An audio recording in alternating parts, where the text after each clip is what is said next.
Order, please. Before we begin the daily routine, I want to rule on an issue that's been brought before the House. On Thursday, April 17th, the member for Richmond rose on a point of privilege. The member complained that during debate in the subcommittee on supply concerning the estimates of the Minister of Justice and Attorney General, the Minister of Justice had refused to answer a question and had asserted ministerial privilege. While the authorities do not contain anything under that specific heading, the rules, usages, and precedents governing this House are clear that a minister is not bound to answer every question put to that minister.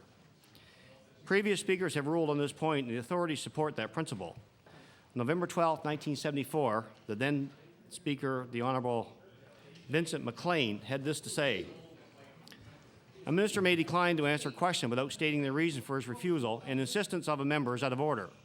No debate is permissible. A minister may refuse to answer on the ground of public interest, and that refusal of a minister to answer on this ground cannot be raised as a matter of privilege. A member can ask a question, but he cannot insist upon an answer. This is set out in Bouchain." He also went on to say the practice is again confirmed in Philip Lundy's book on the Speaker, which he states, "Any minister has the right to answer or not answer if he thinks proper, and if he pleases to enter into the justification of his conduct, can give reason if he gives his answers to the question, before he gives his answer to the question." Marleau also points out, a minister's refusal to answer a question may not be questioned or treated as the subject of a point of order or a point of privilege. Rule 1 of our rules provides that proceedings in all committees are conducted under the same rules as the House. This includes the subcommittee on supply. Accordingly, I find there's not a prima facie case of matter of privilege. The member has also asked me to rule whether the minister's knowledge of certain matters constituted a breach of the Code of Ministerial Conduct or a breach of the Freedom of Information and Protection of Privacy Act. The member would know that any questions regarding the Ministerial Code of Conduct are to be raised with the Conflict of Interest Commissioner under the procedure set out in the Members and Public Employees Disclosure Act and not with the Speaker.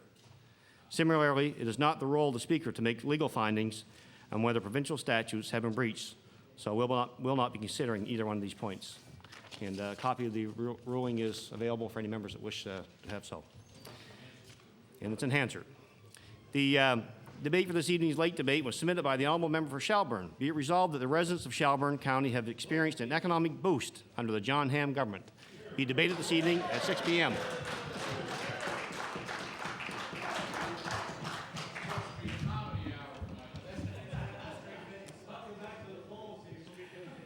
Begin the day routine presenting reading petitions.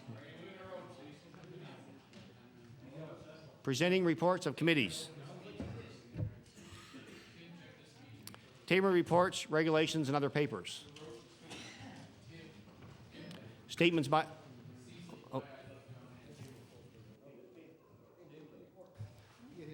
Table reports, regulations, and other papers. The Honourable Minister of Health. Mr. Speaker, I beg leave to table the annual report for Psychiatric Facilities Review Board for the year ending March 31st, 2002. Report is tabled. Statements by ministers. The Honourable Minister of Health. Thank you, Mr. Speaker. Mr. Speaker, I rise today to inform the House about the latest developments in the work to control the spread of SARS. I will begin by saying that there are still no suspect or probable SARS cases in Nova Scotia at this time. This morning, the World Health Organization extended its SARS-related travel advisory to Toronto. The organization stated in a release that persons traveling to Toronto consider postponing all but essential travel. The advisory will be reevaluated in 3 weeks. Mr. Speaker, the World Health Organization is a very credible organization, and we recommend that Nova Scotians follow their advice and postpone any non-essential travel to Toronto. I also want to assure the House that the Chief Medical Officer of Health for Nova Scotia and members of his office are at this moment discussing the impact of this advisory with other medical officers of health in federal, provincial, and territorial jurisdictions. These same officials have been working on a similar but more specific travel advisory within Canada to cover certain areas of Toronto. If there are changes to our guidelines as a result, we will hold an immediate media briefing. Mr. Speaker, I would like to further advise the House that I will be taking part in a conference call of federal, provincial, and territorial health ministers tonight to talk about SARS developments, and will update the House tomorrow on the results of that call. Mr. Speaker, I also want to advise the House that the province of Ontario has asked for assistance from other provinces and territories in providing critical care doctors and nurses. We will be discussing this request on our call this evening. Mr. Speaker, I will continue to inform the House as the work to prevent the spread of this disease continues in Nova Scotia and across the country. Thank you, Mr. Speaker. The honourable member for Halifax Needham. Thank you very much, Mr. Speaker. And I want to thank the Minister for the courtesy that she extended to myself and my colleague, the member from Dartmouth East, by way of an advance briefing on this statement. Mr. Speaker, I think it's fair to say that we're all watching the situation in Ontario with a certain degree of shock and concern. Most Nova Scotians and Maritimers have friends and loved ones in Toronto, and I think even for those of us who might not, we can't help but recognize the immense potential crisis of the situation as it unfolds, both for victims of SARS, and certainly for the healthcare providers who seem to be particularly susceptible or vulnerable because of the nature of the work they do, the public health officials that are grappling with a situation that is, I think, probably at times quite overwhelming, and certainly for workers and businesses who have been affected by advisories such as the advisory that has been issued today by the World Health Organization. I would say to the Minister, I think it would be very helpful if the government has a strategy to publicize the World Health Organization's directive as widely as we can, and that we encourage people in Nova Scotia to comply to the 3-week period of travel only for essential reasons. And with respect to the request for assistance of healthcare personnel, Mr. Speaker, I guess the question is whether or not we're in a position to help given the shortages in our own healthcare services. And I would say that we must temper our compassion for our neighbor in the interest of being realistic. This disease, this illness, we don't know its origins, its causes. There's no test. There's no treatment. It's highly contagious. And I would say the Minister has spoken that it's not possible to stop healthcare professionals individually from making the choice to go, and I'm sure that's true. But I would urge the government to carefully think about the kinds of communications that we can have with healthcare workers, that we caution them about the implications of just randomly going off, that we ask for some voluntary disclosure if that's their intention, and that we also consider voluntary quarantine if they should go and be working in those situations for when they come back. So with those words, Mr. Speaker, I will take my seat. Thank you. The honourable member for Dartmouth East. Thank you, Mr. Speaker. I'd like to thank the Minister for her statement earlier and also for the opportunity to meet and discuss informally the issue facing her and her government relative to the issue of SARS. The World Health Organization travel ban or restriction to Toronto has caused quite a bit of consternation throughout the country. And I heard earlier the mayor of Toronto, who was obviously quite upset by this. And I'd like to compliment the minister and her staff, the chief medical officer of the province and others that have been advising in what seemed to be a more temperate and a more moderate approach rather than an all-out sort of ban except for essential travel, but targeting certain areas. So we're all in this together, Mr. Speaker. This is not a political issue, and so this is not a political statement. The support of all members is required here because things change day after day. Several cases if they were to take place in one of our hospitals here, would immediately put a strain, challenges, not only on the acute care sector, but also on our public health system, which has maybe not been as active. I think if we look at the experience in Toronto, and Toronto has been targeted quite noteworthy relative to the spread of the illness in a non-Asian country, and the failure of the system within the hospitals where patients with SARS were actually transferred to other hospitals and later infected.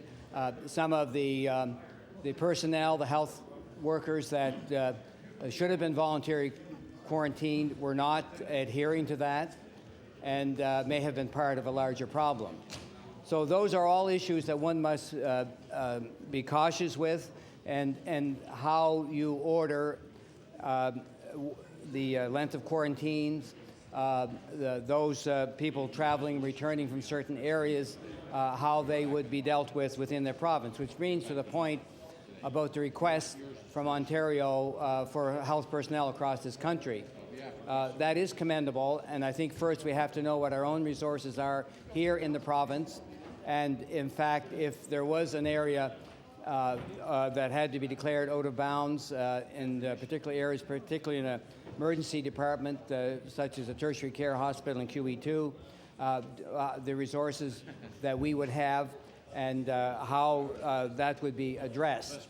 And so while it may be the danger of having someone leave that was a specialist in some of these areas, particularly with limited expertise in a small province, less than 1 million people, that if they went into a high-risk area, such as a downtown Toronto emergency department, and got exposed to SARS, and they may well be, at least with high-risk people, then having to be in quarantine, albeit voluntary, when they do return.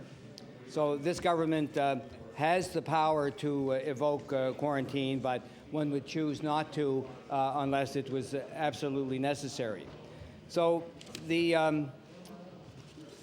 those would be most of the issues as of today. I thank the Minister for sharing.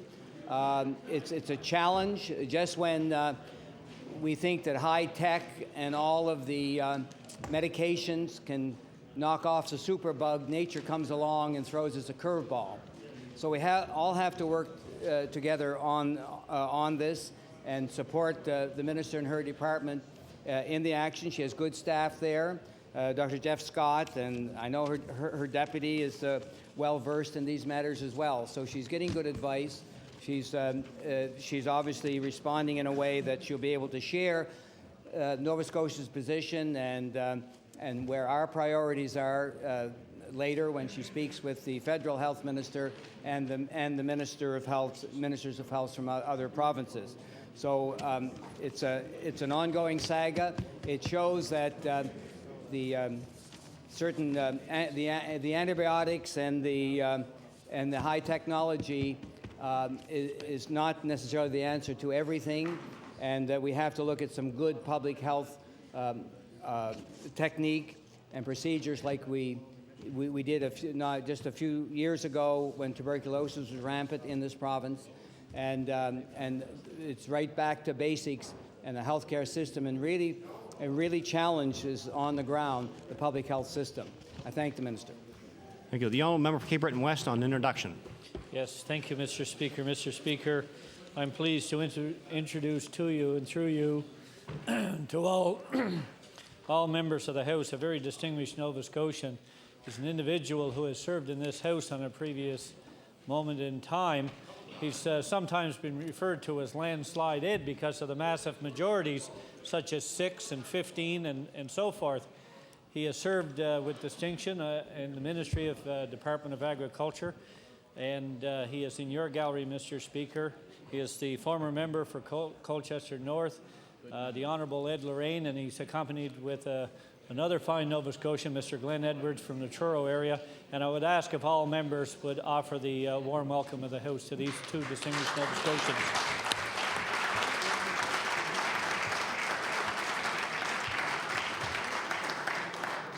Certainly welcome our special guest to the gallery today. I know many of us had the opportunity to sit here with Mr. Lane, and it's great to see you here today, Ed, and we hope you enjoy the proceedings from that seat as opposed to where you used to sit. Nice to see you here, Ed.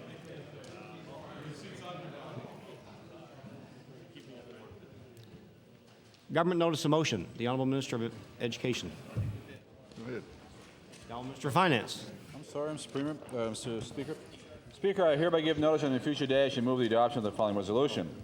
Whereas both the NDP and the Liberals have come out against this government's plan to reduce personal income taxes by 10%, and whereas their short-sighted, slow the economy view was not shared by the counterparts across the country, including in NDP Manitoba or Liberal Ottawa, and whereas this government, like so many others across the country, but unlike the opposition, understands the connection between lower personal income taxes and a vibrant, growing economy. Therefore, be resolved that the NDP and the Liberals acknowledge that lowering personal income taxes is a sound decision that is a must for growing our economy. Mr. Speaker, I request waiver of notice. Request for waiver. Here are several noes. Noes is tabled. No member for Sport and Recreation, Nova Scotia. Mr. Speaker, I hereby give notice that on a future day I shall move the adoption of the following resolution. Whereas International Volunteer Week will be taking place April 27th to May 3rd. Order, please. The Honourable Minister of Sport and Recreation. Whereas International Volunteer Week will be taking place April 27th to May 3rd, where communities nationwide celebrate volunteers. Whereas today in Nova Scotia, we honour those who contribute to their communities through the Provincial Representative Volunteer Awards, recognizing Nova Scotians whose generosity, determination and compassion better our lives each day. And whereas Nova Scotia's volunteers received their awards at a luncheon that took place earlier today in their honour, hosted by Recreation Nova Scotia. Therefore, be it resolved that members of this House salute those Nova Scotians named as Provincial Representative Volunteers for 2003 and express our sincerest gratitude for the efforts of the thousands of volunteers across this province who perform invaluable service within their communities all year round. Mr. Speaker, I request waiver of notice and passage without debate. Request for waiver is agreed. All those in favour say aye. Contrary-minded, nay. Motion is carried. The Honourable Minister of Education. Mr. Speaker, I hereby give notice that on a future day I shall move the adoption of the following resolution. Whereas Nova Scotia students have hundreds of thousands of new books in their classrooms thanks to our Active Young Readers and Active Readers program, and whereas these programs have also given collections of books written or illustrated by Atlantic Canadians to elementary and junior high schools, so students learn about their roots while improving their reading skills, and whereas 3 local authors from the Writers' Federation of Nova Scotia whose books are in these collections are taking the time to visit grade 7 classrooms in Antigonish, Colebrook, and New Germany to celebrate Canada Book Day today. Therefore, be it resolved that members of this House recognize the contribution of these authors, encourage all Nova Scotians to celebrate the joy of reading, and perhaps even take the time to read a book themselves. Mr. Speaker, I request waiver, notice, and passage without debate. Request for waiver is agreed. All those in favour say aye. Contrary-minded, nay. Motion is carried. The Honourable Minister of Economic Development. Thank you, Mr. Speaker. Mr. Speaker, I hereby give notice on a future day to move the adoption of the following resolution. Whereas the Entrepreneur of the Year program, founded by Ernst & Young, celebrates great entrepreneurs and heightens awareness of the economic effect of entrepreneurial ventures, and whereas this year 4 Metro businessmen were honored at the Atlantic Region Entrepreneur Awards, Martin Carlson of Carlson Shipping Company Limited won in the category of business to consumer products and services, while Peter Marshall of Seamark Asset Management Limited won the professional financial services category award. And whereas Jack Fleming of Ocean Contractors Limited and Jim Spatz, Southwest Properties, owner, developer, and operator of residential and commercial properties, tied in the real estate and construction category.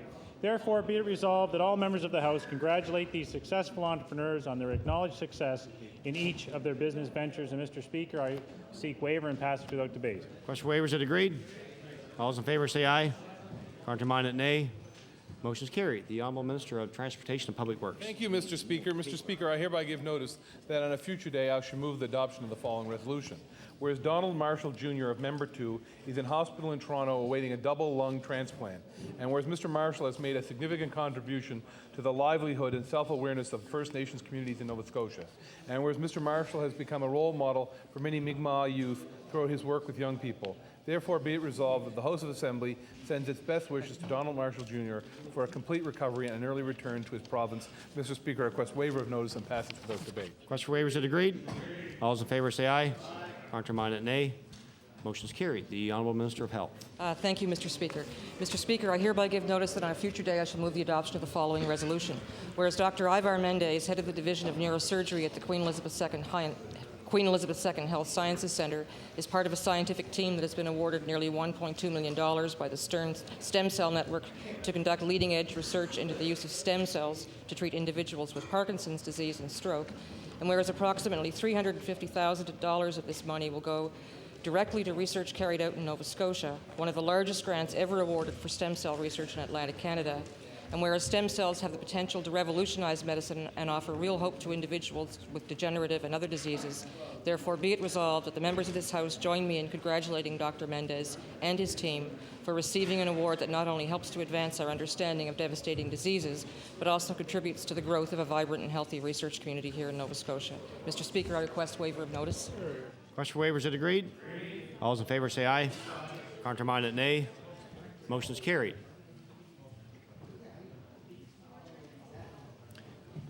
Introduction of bills. The Honourable Minister of Education. Speaker, I beg leave to introduce a bill entitled An Act to Amend Chapter 141 of the Acts of 1918, an act to amend and consolidate the acts respecting the Sisters of St. Martha.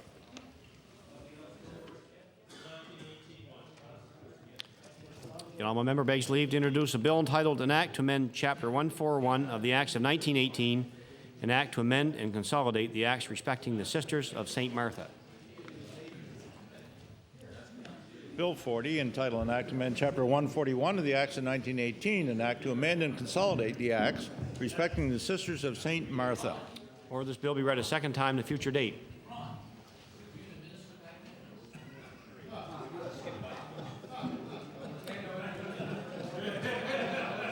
Notice of motion.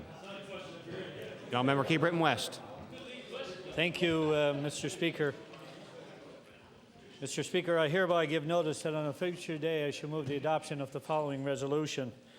Whereas Peter O'Brien of the Canadian Federation of Independent Business meets 2 and 3 times monthly with the province's most senior deputy minister, Gordon Gillis. And whereas in addition to these meetings, Mr. O'Brien meets with cabinet ministers and the Tory caucus selling his small business community message. And whereas Mr. Peter O'Brien is the only member of Nova Scotia's business community, corporate, mid-sized, and small, to applaud the government's decision to borrow money and increase the debt to give a so-called tax break, therefore be it resolved that any time Peter O'Brien speaks on matters pertaining to the provincial government, he uses the disclaimer that he is a paid political announcement. Notice is tabled. The honourable leader of the official opposition. Thank you, Mr. Speaker. I hereby give notice that on our future day I shall move the adoption of the following resolution. Whereas Jack Donahue will be remembered to millions of basketball fans as an inspiring, motivating, and unselfish individual, and whereas Jack Donahue will also be remembered as the architect of the winning Canadian Olympic basketball program and an ardent supporter of the new Waterford Coal Bowl Classic basketball tournament, and whereas on Wednesday, April 16th, Jack Donahue died after a brave battle with pancreatic cancer, therefore be it resolved that the members of this House pay tribute to the memory of this great competitor and legendary Canadian basketball coach, Jack Donahue. And Mr. Speaker, I would request waiver and passage without debate. Request for waivers is agreed. All those in favour say aye. Counterminded, nay. Motion is carried. The honourable member for Colchester, Musquodoboit Valley. Yes, Mr. Speaker, I hereby give notice that on a future day I shall move the adoption of the following resolution. Whereas the new and improved Daily News was launched today, and whereas the new paper focuses on more local coverage from sports to human interest to neighbourhood news, and whereas this House recognizes the importance of a solid community paper with a wide... So the NDP is going to vote against Halifax Daily News. The House recognizes the importance of a solid community paper with a wide range of views and voices. Therefore, be it resolved that we congratulate the entire team at the Daily News for creating a paper that reflects the issues, stories, and attitudes of their community and its citizens. Mr. Speaker, I ask for waiver notice. Question for waivers is agreed. All those in favor say aye. Counterminded, nay. Motion is carried. The honourable member for Cape Breton West. Thank you, Mr. Speaker. Mr. Speaker, I hereby give notice, and on a future day, I shall move the adoption of the following resolution. Whereas Peter O'Brien, one of the most active lobbyists who hangs around Province House promoting special interest, and whereas Mr. O'Brien has yet to declare himself and register as a lobbyist, and whereas he chairs the FOIPOP Review Committee, is on the Occupational Health and Safety Advisory Committee to Government, was on the Selection Committee for the Executive Director for Skills Agenda with the Department of Education and a number of other various government committees. Therefore, be it resolved, Peter O'Brien either registers as a lobbyist or come out of the closet and take out a membership in the Progressive Conservative Party of Nova Scotia. Notice is tabled. The honourable member for Hants East. Thank you, Mr. Speaker. I hereby give notice that on a future day I shall move adoption of the following resolution. Whereas good sportsmanship is arguably the most important goal of all sports, and whereas the Ross Drake Memorial Award is given to the minor hockey player who best exemplifies sportsmanship, skill, and generosity, and whereas at the recent Sedma hockey tournament involving more than 240 teams at the minor hockey level from the hockey world, East Hants Midget AA Penguin John Boyd of Burncoat Road was chosen as the winner of the Ross Drake Memorial Award. Therefore, be it resolved that the members of this House congratulate John Boyd for winning this esteemed award and commend him for his ability to combine character with skills as a premier hockey player, and I request waiver notice and passage without debate. Waivers is agreed. All those in favor say aye. Counterminded, nay. Motion is carried. The honourable member for Preston. Mr. Speaker, hereby give notice on a future day with adoption of the following resolution. Whereas this government understands why the NDP government in Manitoba reduced personal income taxes as a means to create new jobs, new investment, and long-term growth. And whereas this government went beyond the Manitoba NDP government's effort to stimulate the economy by giving more than just the middle income earners a 6% tax cut. And whereas the Nova Scotia plan will also see 3,500 Nova Scotians lower income earners exempt from paying taxes altogether, and give lower income earners an even greater rate reduction than higher income tax earners. Therefore, be it resolved, while the Liberal parties oppose Nova Scotians getting more of their own money, and at least the NDP party acknowledges that this government's lower tax plan is more than keeping with their brothers and sisters, the Manitoba NDPers. And I ask for waiver, Mr. Speaker. Question for waivers is agreed. Here or no. Notice is tabled. The honourable member for Cape Breton South. Mr. Speaker, I hereby give notice on a future day I shall move the adoption of the following resolution. Whereas increased numbers from the Facility Association, known as the insurer of last resort, proves more drivers in Nova Scotia are having a tough time getting car insurance, and whereas the high cost of insurance is forcing thousands of car owners, many of them seniors and young people, to pay premiums up to 3 times more, and whereas this Tory government was well aware of the need to address increasing auto insurance rates last year, when the Liberal caucus repeatedly called on it to establish an all-party committee to deal with that very issue.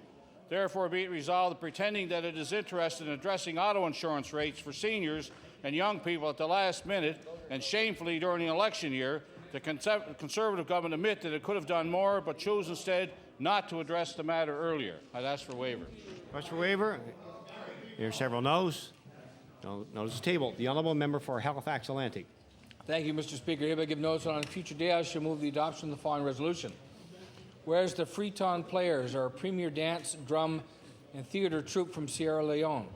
Whereas their performance, Rising from Our Ashes, tells the story of Sierra Leone's struggle with civil war and the rebuilding of their nation since the Civil War ended in 1999. Whereas this world-renowned troupe performed at the Black Cultural Center in Dalhousie University during the month of April. Therefore, be it resolved, members of this House congratulate Dalhousie Student Union and the Black Cultural Center for presenting this historic event and the Freetown Players for a most enlightening performance. I seek waiver of notice. Question for waivers is agreed. All those in favor say aye. Counterminded, nay. Motion is carried. The honourable member for Kings West. Mr. Speaker, I hereby give notice that on future day I shall move the adoption of the following resolution. Whereas even the most left-wing governments in this country and elsewhere know that lowering taxes stimulates the economy, generates new investment, and creates new jobs, and whereas unfortunately by opposing lower taxes the NDP and Liberal parties of Nova Scotia continue to deny the realities of living in a competitive and global economy. And whereas, unlike the NDP and the Liberal Party, the government knows full well that we need to compete for new investments and new jobs through lower taxes. Therefore, be it resolved that all members of this House acknowledge that unless we lower taxes, new investment, new jobs, and the revenues we need to support health care, education, and other critical services will go elsewhere. Mr. Speaker, I request waiver. Request for waivers, is it agreed? All those in favor say... Order, please. Order, please. Order, please. I ask the honourable member for Kings West to read the resolution again, please. The clerks nor I can hear what's being said. We're probably going to be here all afternoon because I have to keep repeating them. We will. The honourable member, Kings West. Thank you, Mr. Speaker.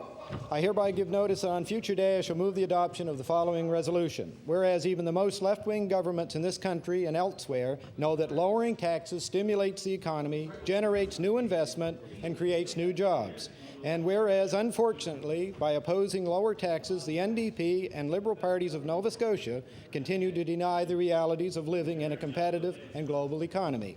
Whereas, unlike the NDP and the Liberal Party, this government knows full well that we need to compete for new investments and new jobs through lower taxes. Therefore, be it resolved that all members of this House acknowledge that unless we lower taxes, new investment, new jobs, and the revenues we need to support health care, education, and other critical services will go elsewhere. Mr. Speaker, I request waiver. Request for waiver here. No. Notice is tabled. The honourable member Keepert and Nova.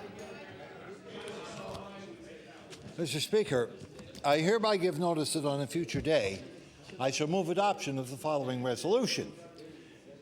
Now, whereas today's front page headline news story by Amy Smith gives perhaps a more objective treatment of where this government is heading than do the government's daily handouts.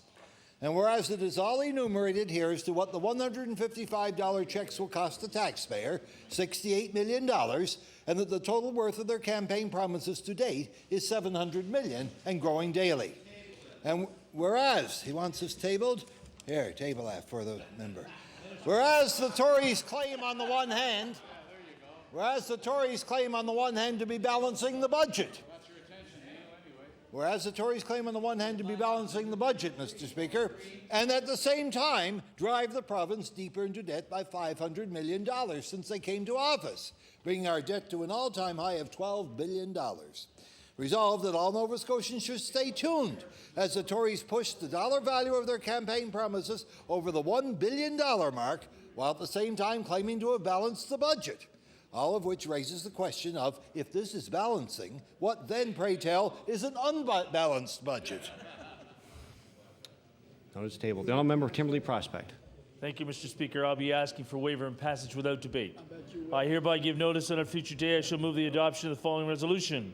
Whereas Randy Arsenault, president of the St. Margaret's Bay Minor Basketball Association, has been chosen as Volunteer of the Year by Basketball Nova Scotia. Whereas the St. Margaret's Bay Minor Basketball Association received the Association of the Year award, whereas Randy and all coaches involved have much to be proud of with their team's many accomplishments. Therefore, be it resolved that the members of this House congratulate Randy Arsenault and the members of the St. Margaret's Bay Minor Basketball Association on their awards. I ask for waiver and passage without debate. Question for waiver, is it agreed? All those in favour say aye. Contraminded nay. Motion is carried. The honourable member for Sackville-Beaverbank. Mr. Speaker, I hereby give notice that on a future day I shall move the adoption of the following resolution. Whereas yesterday, the Manitoba government tabled its budget, and whereas the NDP government in Manitoba announced a 6% tax cut for middle-income earners, and whereas the NDP government in Manitoba stated that cuts to personal income taxes are crucial to growing the economy. Therefore, be it resolved that the NDP Party of Nova Scotia, as well as the Liberal Party of Nova Scotia, recognize that by reducing personal income taxes stimulates economic growth, generates new investment, and creates new jobs. Mr. Speaker, I request waiver of notice and passage without debate. Request for waiver, is it agreed? I hear a no. Notice is tabled. The honourable member for Hants East. I did. Order, please. Thank you, Mr. Speaker. I hereby give notice that on a future day I shall move the adoption of the following resolution. Whereas churches have always been a center of most communities in this country from its inception, and whereas through their concern for people who suffer both physically, financially, and spiritually, churches remain needed by their communities. Whereas on May 4, 2003, Lance United Church celebrates 42 years of service to the community, and therefore be resolved that the members of this House congratulate the congregation of Lance United Church on their 42nd anniversary and thank them as they serve the residents of the community and surrounding area. Mr. Speaker, I request waiver of notice and passage without debate. Request for waivers, is agreed? All those in favor say aye. Counterminded, nay. Motion is carried. The honourable member for Guysborough, Port Hawkesbury. Thank you, Mr. Speaker. Manitoba. Mr. Speaker, I hereby give notice that on a future day I shall move the adoption of the following resolution.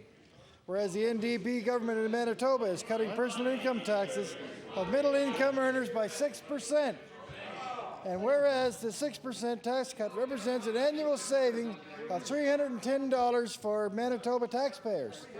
And whereas all Nova Scotian taxpayers, regardless of their income, will benefit from a 10% cut in provincial income tax revenues for the last 6 months of 2002-2003, matching almost dollar for dollar Manitoba's tax cut, with a full year's 10% tax cut coming to Nova Scotians in January of the next year. Therefore, be it resolved that the NDP and the Liberals congratulate the NDP government of Manitoba for following Nova Scotia's sound economic growth policies. Can I ask waiver, Mr. Speaker? Here are several noes. Noes is table. The honourable member for Richmond. Order, please.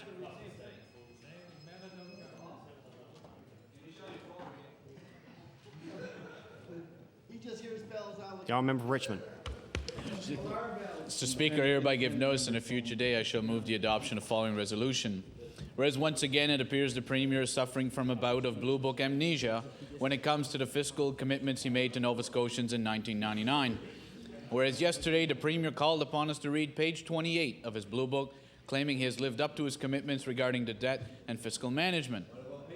And whereas Rob Batterson should remind the Premier that when brushing up on his Blue Book commitments, he should start by reading page 1, where the Premier states, quote, "I'm absolutely committed to the principle that the government of Nova Scotia must live within its means.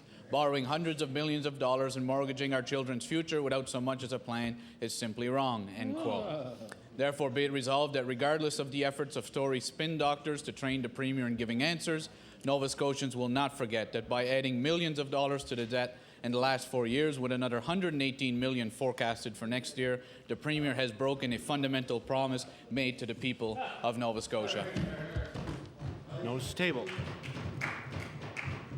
The honourable minister. Order, please. The honourable Premier on the point of order. Thank you very much. And the member from Richmond always has trouble with numbers. It was page 18, not page 28.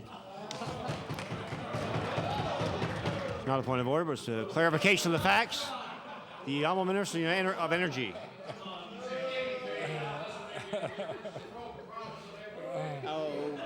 Mr. Speaker, I hereby give notice that on a future day I shall move the adoption of the following resolution. Whereas the tax and spend NDP of Nova Scotia have never been in office, and whereas they nevertheless share similar views with their brothers and sisters in the NDP government of Manitoba, and where, unlike the NDP in Nova Scotia, the NDP government in Manitoba understands that a reduction in personal income tax stimulates the economy, generates new investment, and creates new jobs. Therefore, be it resolved that Nova Scotia's NDP meet with their tax and spend brothers and sisters in the Liberal Party in Nova Scotia and tell them that they were wrong to oppose lower taxes for working families in Nova Scotia. And I respectfully request waiver of notice. For waiver, here or no. Notice is tabled. The honourable member for Preston. Mr. Speaker, I hereby give notice on a future day to move the adoption of the following resolution. Whereas the citizens of Lake Echo and its surrounding communities have been volunteering their talents and their time to fight fires and manage emergencies in their area since 1973, and whereas Fire Chief Joan Kennedy, Deputy Chief of Operations John Burrell, and Deputy Chief of Administration Gary Sampson, and their fire department's three full-time members and more than 30 volunteers, including fire captains and lieutenants, are celebrating the 30th anniversary of the Lake Echo and Area Volunteer Fire Department's founding. And whereas Ken Monroe and Gerald Crooks will be recognized for 30 years of long-term service, and the honor of lifetime member will be bestowed upon Louis Beals and Wilfred Simmons. Therefore, be it resolved that all members of this House offer congratulations to Lake Echo and Area Volunteer Fire Department and all its volunteers for 30 successful years of community firefighting and emergency services. Mr. Speaker, I ask for waiver and passage without debate. Question for waiver is it agreed? All those in favor say aye. Counterminded, nay. Motion is carried. The honourable member for Chester St. Margaret's. Mr. Speaker, I hereby give notice that at a future date I shall move the adoption of the following resolution. Whereas visitors are always astounded with the very sight of Chester, which leaves them longing to linger and enjoy all of its beauty. And whereas film and TV star Candice Bergen recently on a set in the village saw the perfect place for hiking, kayaking, and sailing, things she and so many other people truly enjoy. And whereas, while Ms. Bergen's schedule did not allow for leisure in the village, she voiced a hope that she might return during summer months. Therefore, be it resolved that the members of this House encourage Ms. Bergen to return to Chester for her enjoyment and wish her well in her new film, Footsteps. Mr. Speaker, I request waiver of notice. Waiver is it agreed? All those in favor say aye. Counterminded, nay. Motion is carried.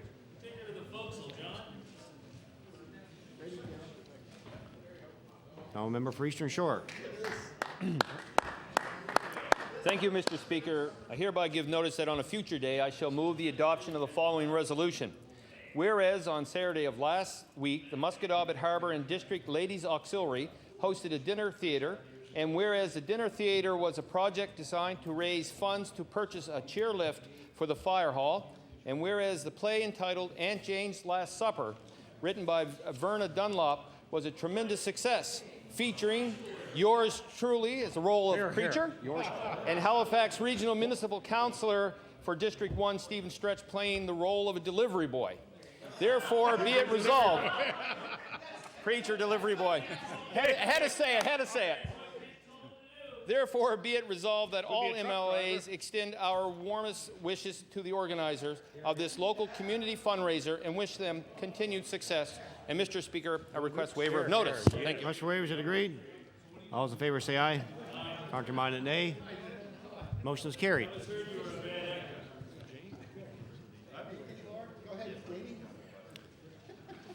The Honourable Minister of Justice. Mr. Speaker, I hereby give notice that on a future day I shall move the adoption of the following resolution. Whereas the Truro Quick Copy Bantam AAA Bearcats captured a silver medal at the 2003 SEDMA tournament, and whereas the Truro Quick Copy Bantam AAA Bearcats finished second in the mainland Bantam AAA Hockey League and won a tournament in Miramichi, New Brunswick, and whereas Quick Copy, through its John Kelderman, quicker than this. through its local owner, John Kelderman, has been the major sponsor, read them before you read them, I guess is what the message is, has been the major sponsor of Truro's top Bantam team for many years. Therefore, be it resolved that all members of this House congratulate the players, coaches, and management of the Truro Quick Copy Bantam AAA Bearcats on their success in the 2002-2003 hockey season, and thank Quick Copy of Truro through its owner, John Kelderman, for its continued support of young athletes in Colchester County. Mr. Speaker, I request waiver of notice. Agreed. All those in favor say aye. Counterminded, nay. Motion is carried.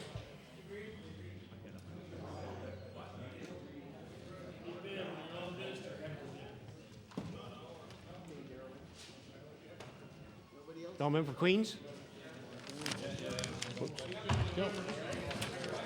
No, I'm not up. The Honourable Minister of Tourism and Culture. Thank you, Mr. Speaker. Luck of the draw, Mr. Speaker. Mr. Speaker, I hereby give notice on a future day I shall move the adoption of the following resolution. Whereas the Margery Salmon Museum is open on an annual daily basis between June 15th and October 15th. And whereas the museum has a large wall chart showing the life cycle of the Atlantic salmon from the eggs to the time they re-enter the river. And whereas of particular interest to adults and children of all ages is an aquarium containing young trout and salmon. Therefore, be it resolved that MLAs commend the Margaree Anglers Association, interested in the preservation of trout and salmon fishing in the Margaree River, for its sponsorship of the museum and its members many more years of success. And Mr. Speaker, I request waiver of notice passage without debate. Request for waivers is agreed. All those in favor say aye. Contrary-minded, nay. The motion is carried.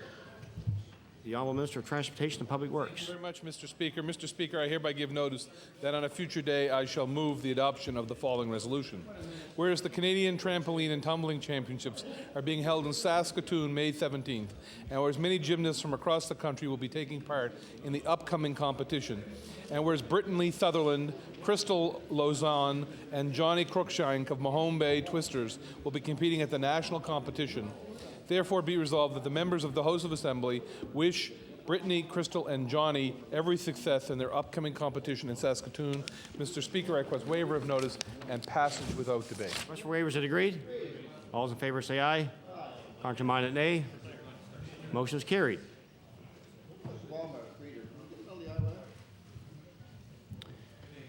Orders of the day or questions put by members. Question period begin at 2:53 and end at 4:23. The Honourable Leader of the Official Opposition.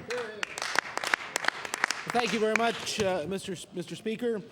Mr. Speaker, last night the Minister of Education said that multi-year funding for universities will come at a cost. If they want more money, they're going to have to make cuts. This means that universities will have to find those cuts in program delivery, in administration, and in services to students. So my question to the Minister of Education is this: is your department's intention to make cuts to universities and to amalgamate them as a condition of multi-year funding? The Honourable Minister of Education. Thank you, Mr. Speaker. The answer to the question is no. The Honourable Leader of the Official Opposition on your first supplementary. Thank you, Mr. Speaker. Well, Mr. Speaker, despite the Minister's denials, we have obtained documents showing the Department talked about creating, and I'm quoting here, a University of Halifax. I'd like to table the minutes of a Treasury and Policy Board meeting on August 13th, 2001. This meeting was attended by the Premier's former Chief of Staff, his Deputy Minister, and the Deputy Minister of Education. So my question for the Minister is this: why were senior government and political staff holding high-level discussions about creating a University of Halifax? The Honourable Minister of Education. I can't answer the question as to why, but obviously, Mr. Chairman, they were wasting their time because there's no intent to create such an institution. The Honourable Leader of the Official Opposition on your final supplementary. Well, Mr. Speaker, it seems that this government's public statements and their policies keep getting contradicted by the written record. The minister talks about universities coming up with ideas for more savings. Well, maybe he doesn't get it. After 10 long years of neglect and cuts, there's nothing left to cut, Mr. Speaker.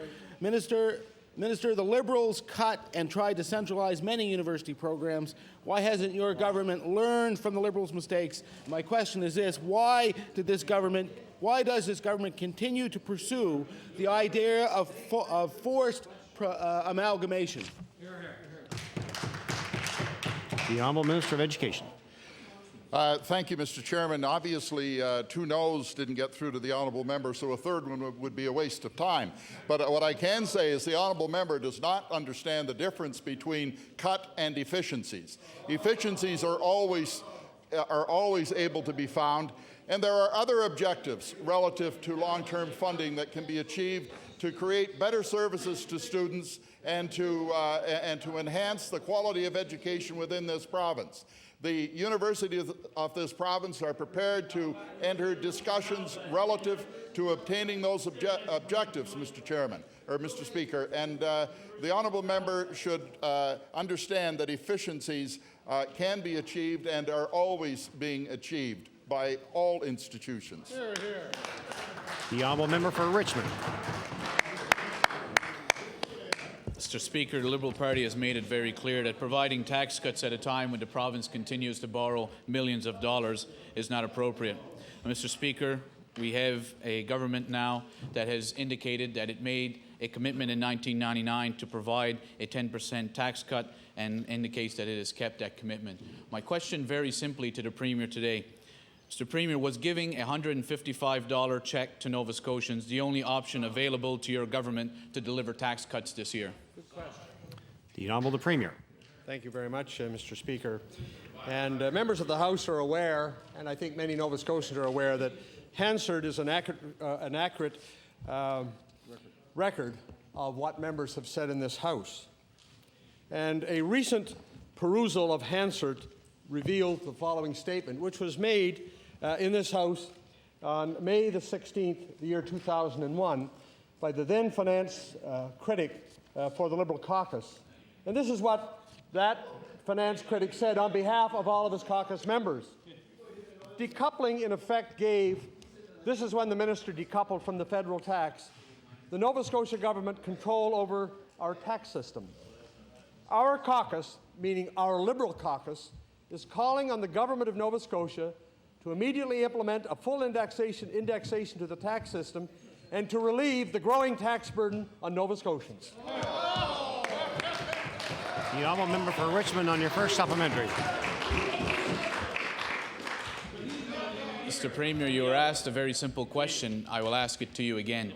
Was giving a tax cut in the form of a rebate check to Nova Scotians the only option your government had to provide the tax cuts you claim was part of your commitment to Nova Scotians?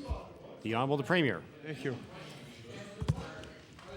I'm not sure from the member's question, Mr. Speaker, if he's upset with the tax cut or the mere fact that Nova Scotians are guaranteed to get the tax cut, because this is a commitment that was clearly articulated in the Blue Book back in 1999. We said in the fourth year of our mandate we would give a 10% tax cut, and Nova Scotians are getting the 10% tax cut as promised. The honourable member for Richmond on your final supplementary. Mr. Speaker, once again, the Premier is obviously avoiding the question that is being asked. I will ask you for a third time, Premier.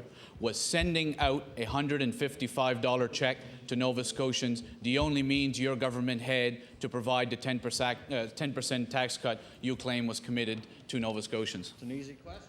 The honourable the Premier. Thank you very much, Mr. Speaker. And the Minister of Finance will explain the technical difficulties of providing a tax cut on July the 1st, which could only start to be implemented on the passage of the budget. The Honourable Minister of Finance. Speaker, in regards to the question the member opposite has raised, there are many different ways to deliver tax relief, Mr. Speaker. We have done it in two ways, one of which is a tax rebate check directly to taxpayer, and the second one, Mr. Speaker, is a formalized change effective on January the 1st. We have done it in this way for two reasons, one of which, Mr. Speaker, is that it fulfills our commitment. The second, and the second most important thing is it is a catalyst to the economy that will be putting cash in the hands of Nova Scotians, Mr. Speaker, working Nova Scotians this summer, which will help our economy grow. Mr. Speaker, that's what this party stands for, is a strong economy and working families. The Honourable Leader of the Official Opposition. Thank you, Mr. Speaker. Well, Mr. Speaker, last month, this government announced it would supplement seniors' nursing home bills by $12.75 a day. Now, that's not much help to the residents of the Shannex-owned Fairview Villa, where rates increased by over $58, Mr. Speaker, to $189.68 a day. After the $12.75 reduction, the increase will cost the residents $16,000 more a year. And it's the same story, Mr. Speaker, in the Shannex-owned Armview Estates, where their rates jumped over $41 to $173 a day. They're going to be out, Mr. Speaker, $10,000 more this year. So I want to ask the Premier, how can $12.75 a day offer any real help to seniors when the per diem rates are skyrocketing? The Honourable the Premier. Mr. Speaker, I refer that to the Minister of Health. Honourable Minister of Health. Thank you, Mr. Speaker. And Mr. Speaker, the fact is that the reduction per day that the government will be paying this year will reduce rates by $4,000, more than $4,000 a year per senior in the first year. Thank you, Mr. Speaker. The Honourable Leader of the Official Opposition on your final your first supplementary. It's amazing, Mr. Speaker, The cost to seniors in some of these institutions will increase by $16,000 this year, and the minister has the audacity to give that kind of an answer. Mr. Speaker, Shanix owns these two facilities, but it also owns Brenton Bay Nursing Home in Sydney. It was replaced by Harbourstone, and rates there were increased by $61.80 a day. Residents there are going to be out almost $18,000 a year after the $12.75 daily reduction. And I want to ask the Premier, why are you choosing to tinker with a system that is stripping seniors of everything they own to pay for health care at an even faster rate? The Honourable the Premier. I refer that to the Minister. The Honourable Minister of Health. Thank you, Mr. Speaker. And Mr. Speaker, on the contrary, what we are doing over the next 4 years is helping seniors who right now are having a harder time reduce their costs in the nursing homes. And by the end of this time, Mr. Speaker, the government will be paying the full medical costs of seniors, something that is not occurring at this time. Thank you, Mr. Speaker. The Honourable Leader of the Official Opposition on your final supplementary. Mr. Speaker, can you imagine going to the emergency room and have someone there tell you, no, you're going to have to wait 4 years before we're going to cover your care? That wouldn't happen to anybody, Mr. Speaker, except to seniors or to those in the long-term care facilities, people that this government seems to have forgotten. This is an example of how seniors continue to pay and pay and pay while this government delays covering the health care costs for another 4 years, Mr. Speaker. And I ask the Premier, if you're going to borrow an NDP policy on nursing home fees, why didn't you go all the way instead of offering an ineffective and meaningless version? The Honourable the Premier. I refer that to the Minister. The Honourable Minister of Health. Thank you, Mr. Speaker. And actually, that question allows me the opportunity to emphasize yet again that seniors who would have to go to hospital or an emergency ward, obviously those medical costs are paid, something the NDP propaganda has managed to convince people is not the case. Mr. Senior, the medical care in nursing homes that seniors receive now is excellent. It's very good care that they receive, and by the end of 4 years, all those medical costs will be paid for by the government. And Mr. Speaker, we'll be ending at that time looking at seniors' assets, something that goes beyond what the NDP asked for in the first place. Thank you, Mr. Speaker. The Honourable Member for Richmond. Thank you, Mr. Speaker. Mr. Speaker, Nova Scotians are continuing to ask questions as to why the tax cut proposed by this government is being sent out in the form of a rebate check. The Premier and the Minister of Finance seem to be sending out one message, while Tory spin doctors seem to send out another message as to the purpose, as to why it is coming in the form of a rebate check. Therefore, I ask the Premier again, could the Premier indicate whether his government made any inquiries or requests to Revenue Canada to implement the tax cut by July 1st of this year? The Honourable the Premier. Thank you, Mr. Speaker, and I refer that to the Minister of Finance. The Honourable Minister of Finance. Mr. Speaker, I already indicated in my first answer to the honourable member that we have put the tax cut in two different forms. One form is one form is in a cash payment, which will be paid early this summer, Mr. Speaker, and the second form is a formalized a change in the tax structure, which takes effect on January the 1st, 2004. And the reason that we've done that, Mr. Speaker, is that it puts cash in the hands of Nova Scotians this summer. It'll also ensure that our economy will continue to grow, which is the whole thrust behind the tax cut, Mr. Speaker, something that has been lost on the Liberal Party as to why reducing taxes in Nova Scotia is important. The Honourable Member for Richmond on your first supplementary. Mr. Speaker, when the budget was announced and when the government indicated the tax rebate check would be sent out, it was indicated at the time that the province was unable to get Revenue Canada to implement the tax change on time, and that was why a rebate check was being sent out. I asked the Premier again, did your government make a request to the Government of Canada to implement a change in the tax rate by July 1st? And again, I remind the Premier, it is disappointing to see you continue to hide behind the Minister of Finance, who will not be here for very long. I ask you again, Premier, did you make that request to the Government of Canada for a July 1st tax change.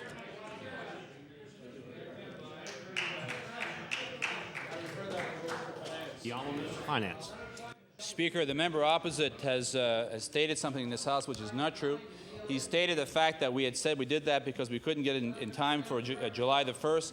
Mr. Speaker, we have made the changes in income tax. We clearly indicated that we did it in two different forms, one of which was an equal cash tax repayment, which would happen in early this summer of $155, and the second change, Mr. Speaker, is in January the 1st of 2004. I can't be any clearer than that. That is what we decided to do, Mr. Speaker, and that is what we did in this budget. The Honourable Member for Richmond on your final supplementary. Mr. Speaker, Nova Scotians across this province have seen the $155 tax rebate check as a cynical attempt to buy votes. The government could have chosen traditional means of providing that tax cut.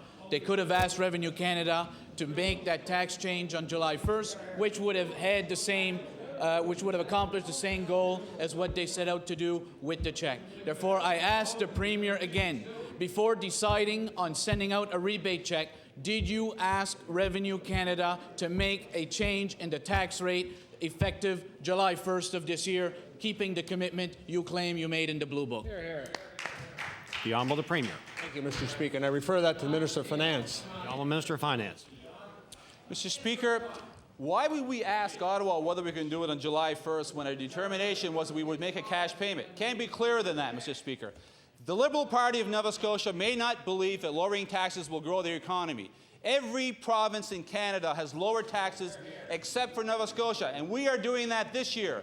They may not believe that the economy is important. They may not believe that the dignity of having a job for working families is important. They may not believe that, but this government does, and we have put in place the changes and will stand by them.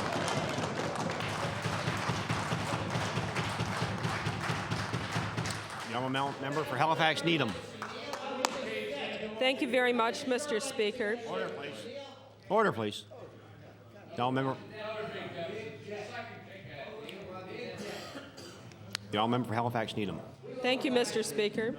Mr. Speaker, my question for you is for the Minister of Health. Mr. Speaker, earlier today, the Minister of Health tabled the annual report of the Psychiatric Facilities Review Board.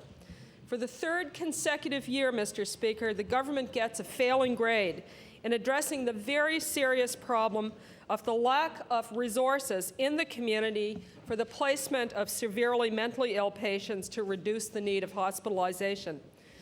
Mr. Speaker, I'd like to ask the Minister if she ever reads the report she tables. The Honourable Minister of Health. Mr. Speaker. Yes, Mr. Speaker, the honourable member is suggesting I read between the lines. Mr. Speaker, I do read the reports I tabled many times, Mr. Speaker, and I realize deficiencies in some of the supports that are pointed out in this report are real. Thank you, Mr. Speaker. The Honourable Member for Halifax Needham on your first supplementary. Thank you very much, Mr. Speaker. Well, 3 consecutive reports from the Facilities Review Board and 2 separate independent reviews commissioned by the present government has resulted in, guess what, Mr. Speaker? More study, no action, no plan, another review deep in the bowels of the Joe Howe building. And Mr. Speaker, meanwhile, people with mental illnesses are either languishing in institutions or they're on the streets, homeless, without the supports they require. I want to ask the Minister, how many reviews does government require to study the studies that are recommending that this is a serious problem that needs to be addressed with resources and a plan and commitment from the government? The Honourable Minister of Health.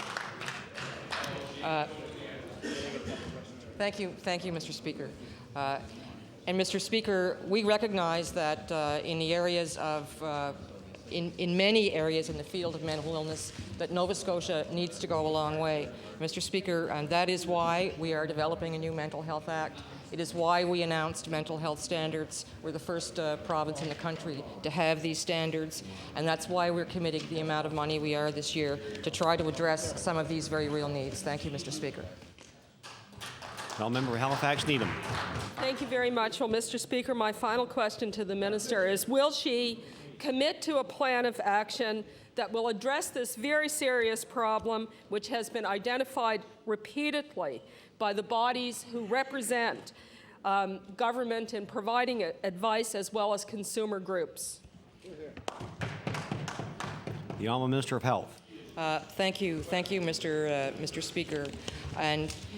And Mr. Speaker, we are committed to improving access to mental health services. And one of the things that we are doing at the moment, that we have been doing for a while, is trying to address one of the problems in our system that the report identifies and has identified before, and that is the split in community services between the Department of Health and the Department of Community Services.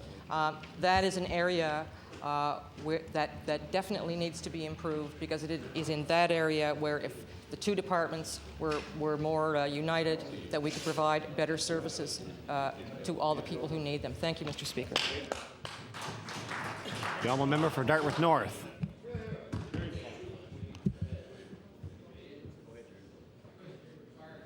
Thank you, Mr. Speaker. My question is to the Premier. Mr. Speaker, I want to table a document received by agencies who receive grants from the Department of Community Services. This document states that those agencies must now expand their insurance coverage at their own expense and to, I quote, protect the province of Nova Scotia. It goes on to require, among other things, $1 million liability limit and a zero deductible on vehicles. Mr. Speaker, my question to the Premier is, will the Premier confirm that his government is protecting its own financial behind at the expense of volunteer agencies? The Honourable Premier.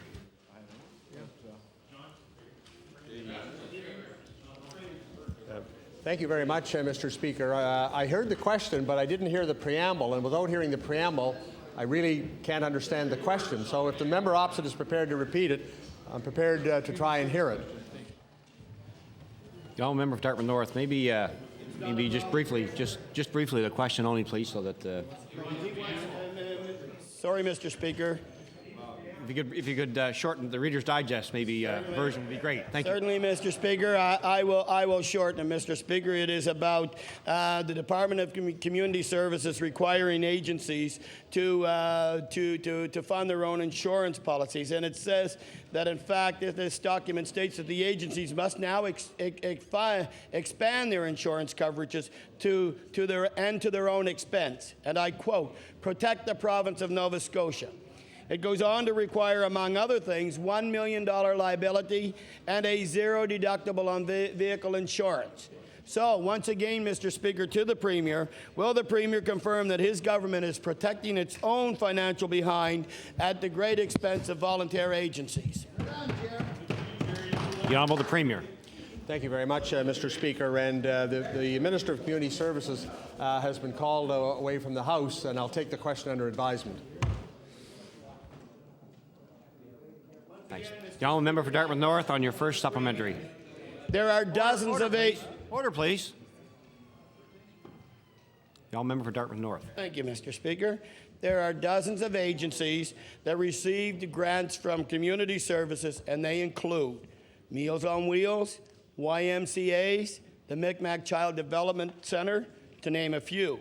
These agencies provide outstanding community services and have no margins for increased costs.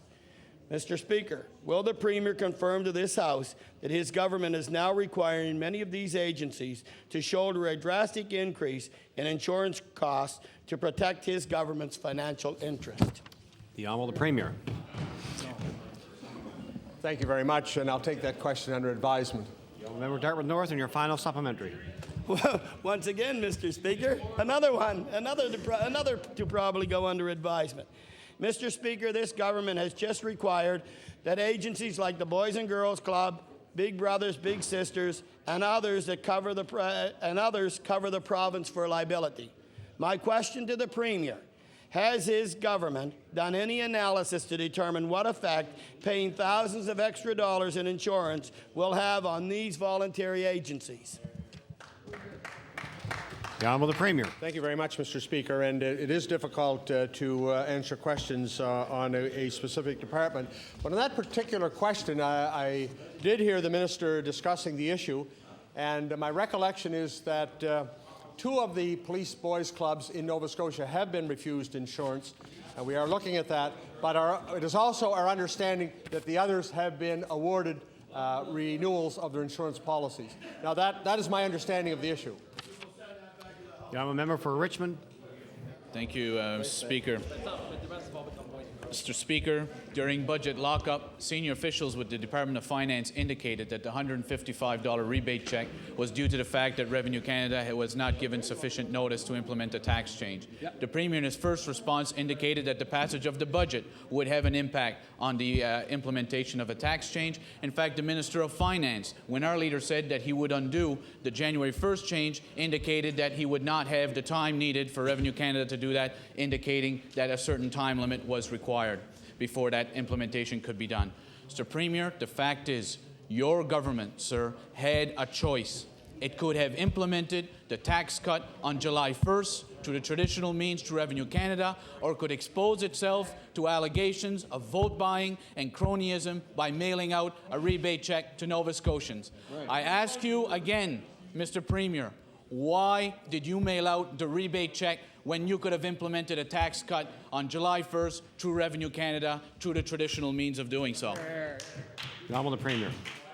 Thank you very much, Mr. Speaker. And despite the fact that even the leader of the Liberal Party was on record in the Chronicle Herald of August the 17th, 2002, and being in favour of decreased taxation, what I can say to Nova Scotians, it may be in the interest of the Liberal Party to inquire of Revenue Canada as to how to renege on the tax cut that this government is giving. That's what they're doing. That is what appears to be happening. We have no interest in that, Mr. Speaker, because we are going to deliver the tax cut. We will not renege.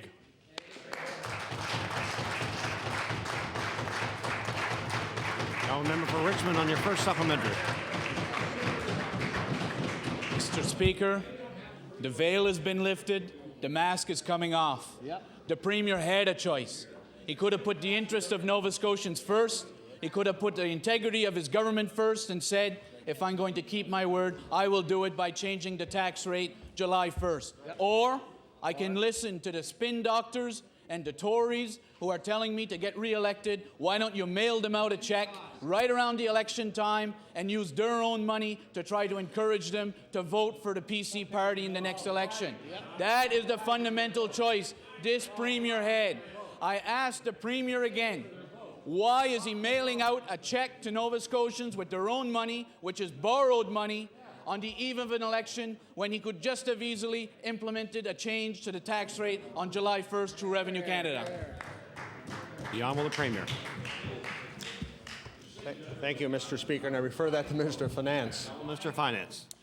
Mr. Speaker, I've explained to the honourable member from Richmond on 2 different occasions why we have done the lower taxes in the manner that we did. Now, the NDP caucus is asking that if I go slower, perhaps he will understand.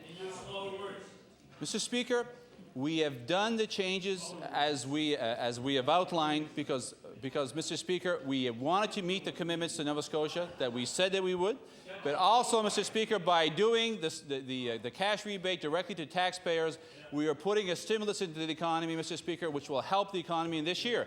How can you be any more clear than that? The Liberal Party may not like the fact that we're giving tax relief to Nova Scotians and stimulating the economy. If they want to be against it just for being against it, Mr. Speaker, let them do so. This government will stand on its records, and we have grown the economy over our mandate, and our intention is to continue growing it into our second.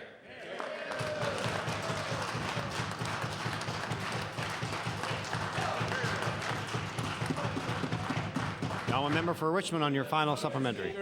The Premier, who has held himself so high to Nova Scotians, had a fundamental choice. He could have changed the tax rate effective July 1st, which would have again put money into the pockets of Nova Scotians as they claim was their intention, which the Minister of Finance claims is what they want to do. Or, on the eve of an election, they could make the choice and mail out a check to Nova Scotians using their own money, borrowed money, on the eve of an election. Now, Mr. Speaker, the Premier tells us, trust me, I had no intentions of wanting to use that check in the middle of an election. I wanted to use it to grow the economy. Right. Mr. Speaker, Nova Scotians aren't buying it, and they're saying, will the real John Hamm please stand up? Because that's not what we saw in 1999, what we are seeing here today. I ask again, Premier, why did you not put your integrity and the integrity of your government ahead of cynical Tory re-election chances by sending Nova Scotians a check with their own money to try to curry favour for their votes? Here, here. The Honourable the Premier. Thank you very much. I refer that to the Minister of Finance. Honourable Minister of Finance. Mr. Speaker, the only people who aren't getting it are the Liberal Party. The fact of the matter that these members across the House, Mr. Speaker, obviously seem to be upset that we have met our commitment to Nova Scotians, that we have a vision for Nova Scotia, that we want the economy to continue to grow. If they are against that, Mr. Speaker, so be it. We will stand on our record. We want the economy to grow. And the fact is, Mr. Speaker, I have more faith in working Nova Scotians that they understand what this is about, that the Liberal Party has in their pinky.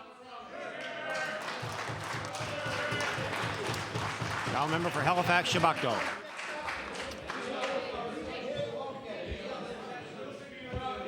Order, please.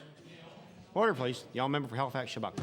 Thank you, Mr. Speaker. My question is for the Minister of Finance. Mr. Speaker, you and undoubtedly other members of this House will have noticed how this government has changed its tune towards, and I quote, working Nova Scotians over the past few months. They're talking a lot about how this tax cut will help these working Nova Scotia families. I want to table documents today that show that 56% of tax filers in the Minister of Finance's own riding make less than $20,000, and so, of course, are unlikely to pay any income tax. Well over half the people in the minister's own riding are unlikely to see any benefit whatsoever from his income tax cut. So I wonder if the minister will explain to this House how he can justify giving a tax break that will help only a very few Nova Scotians instead of giving those Nova Scotia families a real break on HST, auto insurance, and tuition fees. The Honourable Minister of Finance. Speaker, it's very interesting that the NDP are saying, why would you give tax relief, while yesterday the NDP government of Manitoba just happened to be giving out a $310 yearly tax saving to middle-income earners, Mr. Speaker. And the reason they said, Mr. Speaker, is because it would help grow the economy, Mr. Speaker.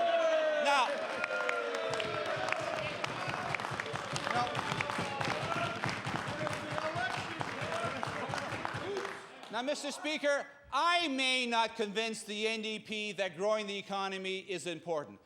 I do know that they treat me as suspect, that perhaps I am not looking out for their interests.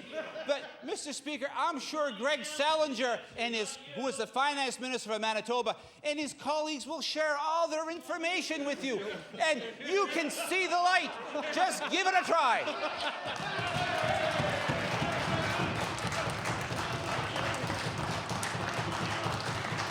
Now, member for Halifax, Shabakto, on your first supplementary. Well, Mr. Speaker, I would like to assure the Minister of Finance that I spend a great deal of time paying attention to what the NDP government has done in Manitoba. That's Manitoba, where the unemployment rate is half of ours. That's Manitoba under an NDP government, which has just delivered its fourth consecutive truly balanced budget, unlike the situation in Nova Scotia. But I'd like to ask this minister about seniors in his own constituency. The average income, Mr. Speaker, of people 65 years and over in Argyll is around $17,000. That means that virtually none of the seniors in Argyll will be paying much, if any, income tax. That means they aren't likely to get any income tax relief either. So will the minister explain to this House what's fair about a tax cut that gives no relief to seniors and low-income Nova Scotians, people who still have no choice but to pay those increased costs like auto insurance and home heating fuel? The Honourable Minister of Finance. Mr. Speaker, in regards of the breakdown of Argyle, the member opposite has quoted percentages, and many of those people that he's quoted actually will pay taxes. And so the fact is, we can sit here and talk about the percentages, but to get back to the principle, he refers to people who are seniors, who are on fixed incomes, and he also refers to people perhaps who are on social assistance. Mr. Speaker, what is the best way that we as a government can deal with those people and make sure that they have the services that they require?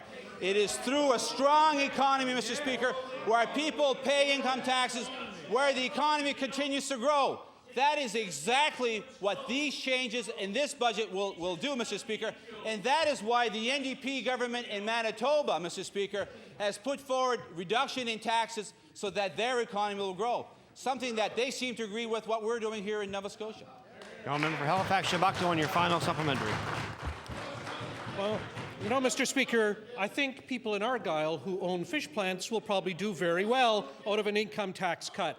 But let's think about the women in Argyle. 75% of the women in Argyle make less than $20,000, which means that most of them won't be paying income tax and won't see any relief from this income tax cut. So I'd like to ask the Minister of Finance, can he tell us why he is pushing tax cuts that will not give any relief to most of the people in his own riding?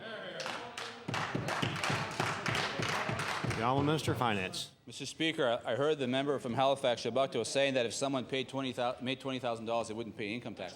Mr. Speaker, he has to go to basic training in taxation 101, because they will, Mr. Speaker. The fact of the matter is that we have made these changes, and I've said it on so many occasions, to make sure that Nova Scotia remains competitive. I've said in this House before, I'll say it again. Every province in Canada, with the exception of one, had lowered their income taxes over the last 4 years, Mr. Speaker. The one province who had not lowered their taxes is Nova Scotia.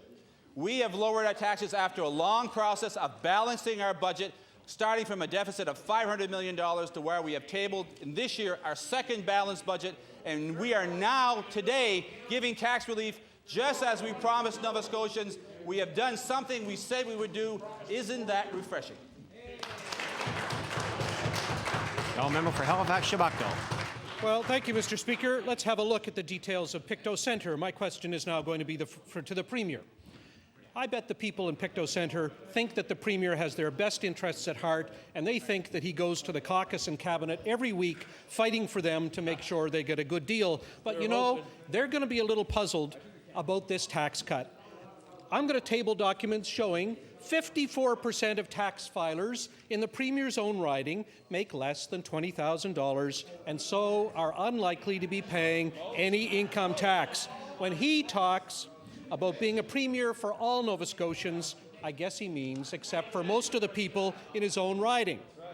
What I'd like to know is, why doesn't the Premier give a real break to today's families, like reducing HST, auto insurance, and tuition fees, instead of a tax cut that will leave the majority of people in Pictou Centre with higher bills and no more money to pay them?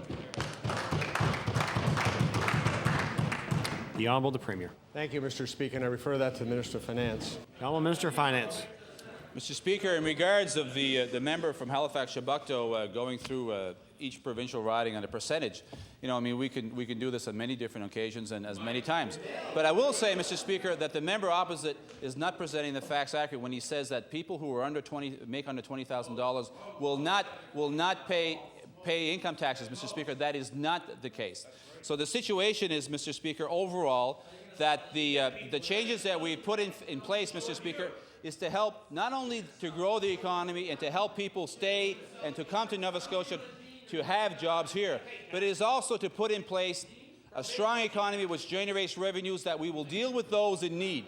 We as a government have done that throughout our mandate. We have not forgotten those people then, and we won't forget them today.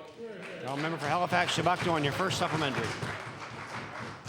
Thank you, Mr. Speaker. The issue is fairness, and I want to go back to the Premier.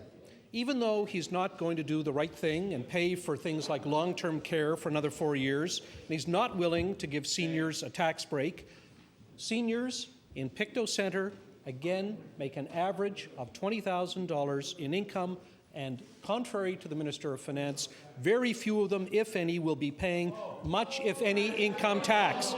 This Premier allows continued discrimination against seniors by the auto insurance industry and is still stripping them of their assets to pay for long-term care. What I want to know is, when is the Premier going to give them a real break instead of a tax cut that isn't going to help them at all? I'm asking him about seniors in Pictou Centre. The Honourable the Premier. Mr. Speaker, I refer that to the Minister of Finance. Order, please. Order, please. The Honourable Minister of Finance. Thank you, Mr. Speaker. Look, the member opposite is trying to, in my estimation, to misrepresent the facts. I'm trying to be careful with the words that I'm using here by saying that most people who are making under $20,000 won't pay income tax. That is not the case. Mr. Speaker, in the changes that we have put forward, 438,000 Nova Scotians, Mr. Speaker, will receive the refund that is coming through. Mr. Speaker, we told Nova Scotians that taxpayers will see a refund, a reduction in their income taxes. Did we do what we said we would, Mr. Speaker? Unequivocally, yes.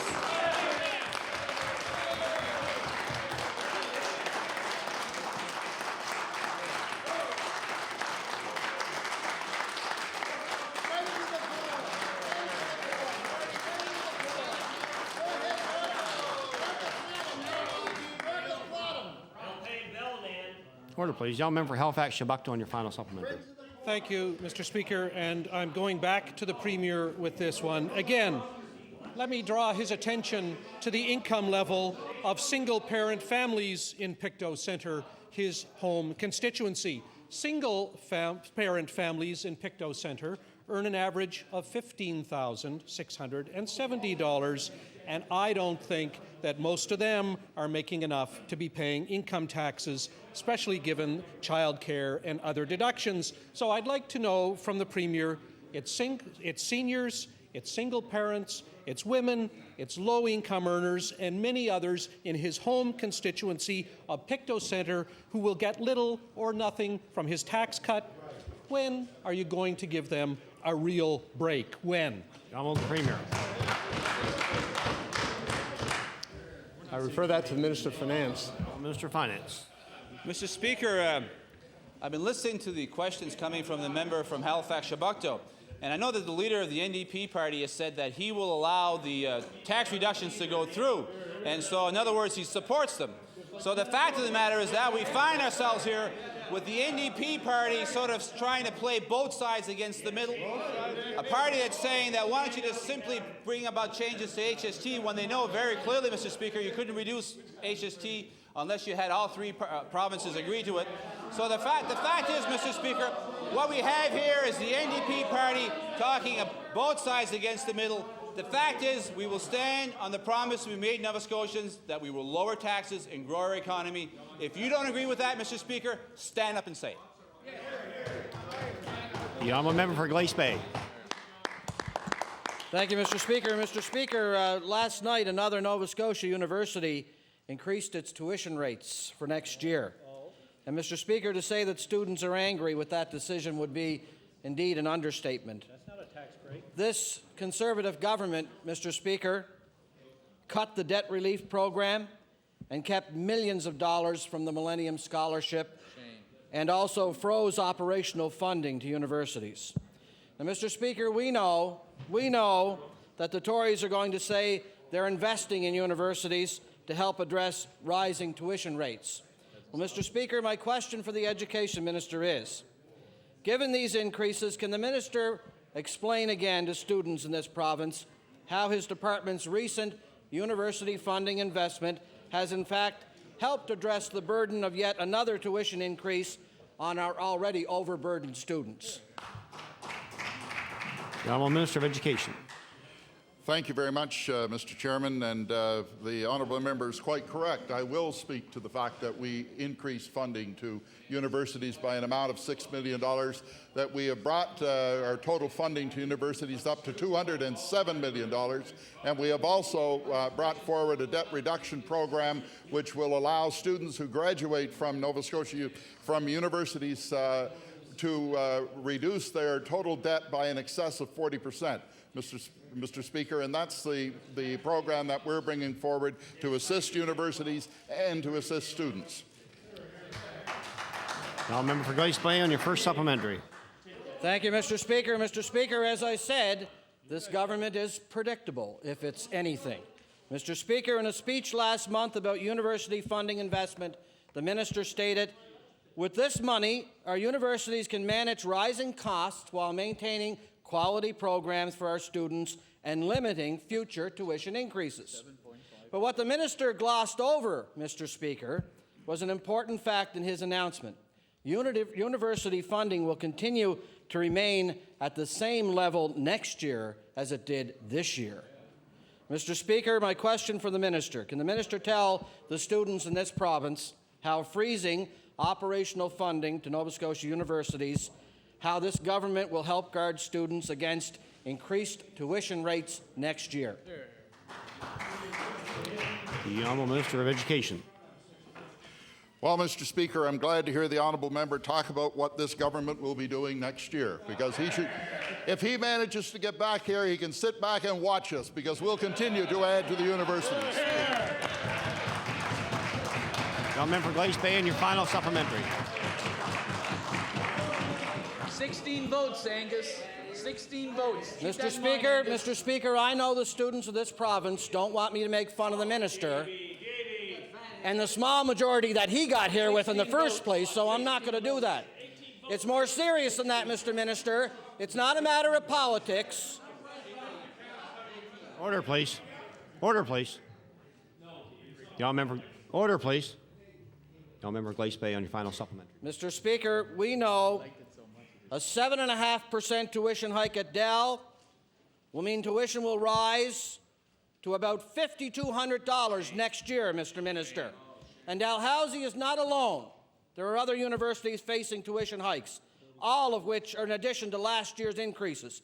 Mr. Speaker, these increases wouldn't be so high if this Tory government proposed or provided universities with a proper operational funding that they need. So my final question to the minister is, can the minister please tell the universities and students in this province when they will begin to actually see enough investment so that tuition rates are manageable? The Honourable Minister of Education. Thank you very much, Mr. Speaker, and I can remind the honourable member that in 1997-98, the funding that they were providing to universities was an amount of $175 million. We, Mr. Speaker, we have increased funding to universities to the tune of $207 million. And I'd like to remind the honourable member that there is evidence in the Speaker's gallery today that you can make a long, good career by narrow margins at the polls. And I'd be glad to emulate the former member for Colchester North in that regard. Now, a member for Halifax Needham.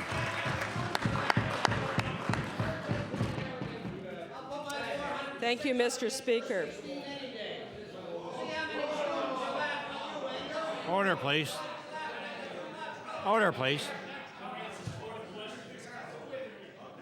Order, please. The honourable member for Halifax Needham. Speaker. Behave, we'll tell Danny. Mr. Speaker, last year, the Kendrick Coalition applied for a $25,000 grant from the federal government through Health Canada. They were going to use the money, Mr. Speaker, to fund a staff position, offer workshops, and provide information to people with disabilities, their families, and the public.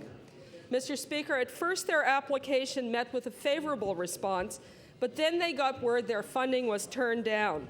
Mr. Speaker, the reason was due to an unfavorable response from the Provincial Department of Health. So I want to ask the Premier, Mr. Speaker, how often does your government interfere with groups assessing federal funding? The Honourable Premier. Thank you, Mr. Speaker. I know nothing of which the question. I know nothing of which the question relates. I'm not aware of that specific action, but I'm sure if the minister opposite or the member opposite could provide some details, the minister would be able to generate an appropriate response. The honourable member for Halifax Needham on your first supplementary. Mr. Speaker, well, Mr. Speaker, I would like to table a 2-page questionnaire filled out by a senior health official. Our office obtained it through the Freedom of Information Act. The answers on the form, Mr. Speaker, show clearly that the Department of Health and this government did not want the Kendrick Coalition to receive any funding. So again, I want to ask the Premier, Mr. Premier, your government spent $500,000 on the Kendrick report. Why did your government treat a group that supports the recommendations of Kendrick in such a mean-spirited and underhanded manner that you would deny them access to a small federal government grant? The Honourable the Premier. Mr. Speaker, that may well be a very serious question, but it's being handled by the member opposite in a very, very difficult way. If the member opposite was really concerned about the group, she would have provided the information so government could appropriately respond as to what was done with the file. But the member opposite has no interest in that group. All the member opposite is trying to make a political point, knowing full well that the government couldn't possibly, on the spur of the moment, respond to her question. She's simply engaging in theatrics. The Honourable Member for Halifax Needham on your final supplementary. Thank you very much, Mr. Speaker. Well, Mr. Speaker, we all know the Premier doesn't like being called to account on the floor of the House. But, Mr. Speaker, that's why we're here. Mr. Speaker, the only comment on the entire form from the Minister of Health's department, and I quote, says, "This project does not support the current direction of the Department of Health or the Department of Community Services." And so, Mr. Speaker, the project did not go ahead because of that government's interference. Hear, hear. So again, I want to ask the Premier, why is your government against workshops and advocacy for the disabled, so much so that it stopped the Kendrick Coalition from receiving federal funding? The Honourable the Premier. Again, I reply to the member opposite. If the member opposite had any real interest in getting the answer, any real interest, she would either have asked the question when the appropriate minister was in the House to answer it, or she would have served notice to the government she was going to ask the question. The reality is this has nothing to do with the group that the question involves. It simply is a way for the NDP to use up time in question period with inane questions. Now, Member for Cape Breton South. Mr. Speaker, my question today is for the Premier. Mr. Speaker, as the Premier would know in his former profession, restaurant, bar, and casino workers are at the highest risk of the harmful effects of secondhand smoke.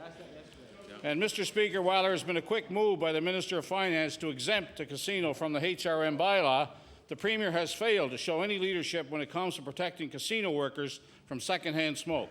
Mr. Speaker, my question to the Premier, can the Premier explain why he and his government caved in so quickly when it comes to the important issue of protecting workers from the harmful effects of secondhand smoke?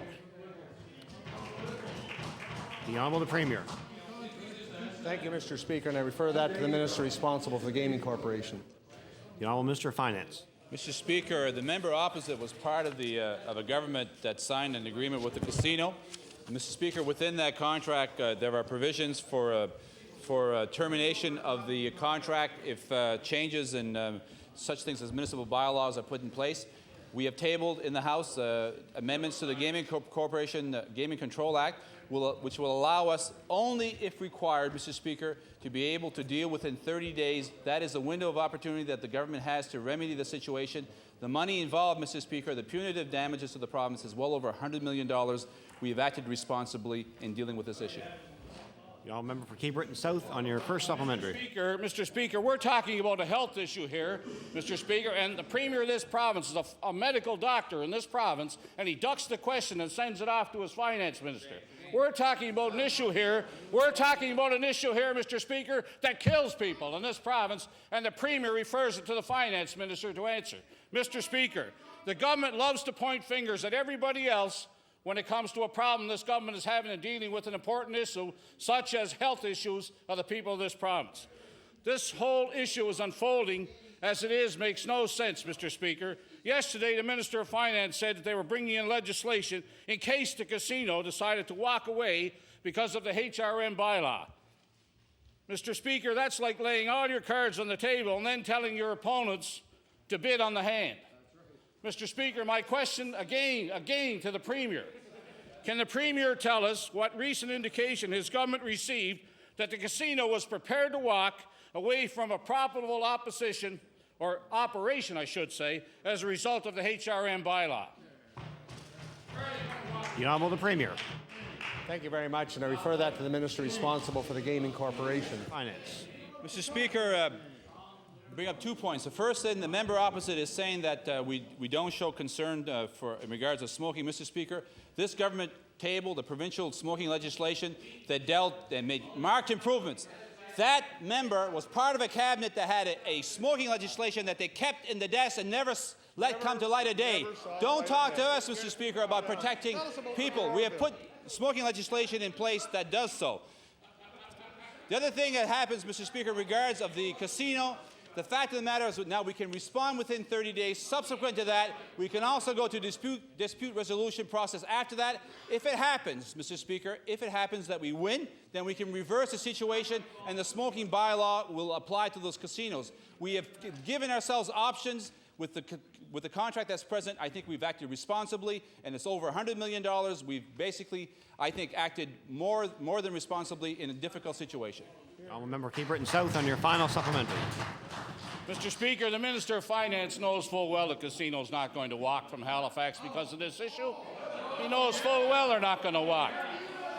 Mr. Speaker, this is a health issue.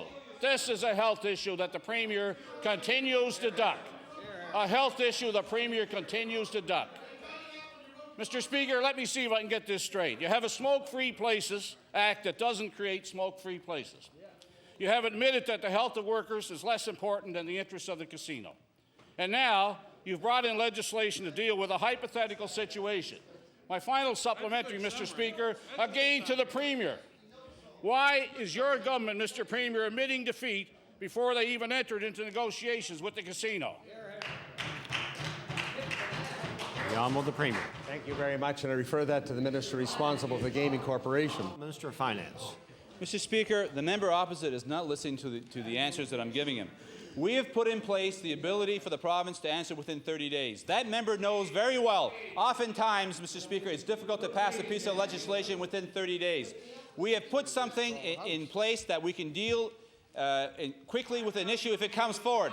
Mr. Speaker, we hope as a government, and I'm sure that all members of this House comes forward, that the casino will never challenge the smoking bylaw. If they do, we now have the ability to deal with it. And subsequent to that, Mr. Speaker, we can also go to a dispute resolution process. And if we win that, Mr. Speaker, we will allow the smoking bylaws of both HRM and CBRM to be in place. This is a hypothetical question. The fact of the matter is that we've provided for that type of situation if it does arise. As any good government does, we have dealt for things that may happen in the future. The Honourable Member for Dartmouth North. Thank you, Mr. Speaker. Yesterday, I've been trying to get some response from the Minister of Community Services with respect to these issues, so my question today is to the Premier. Mr. Speaker, in a press release yesterday, the Regional Residential Services Society indicated that it would not be participating in a meeting with family and unionized workers tonight. I table a press release, Mr. Speaker.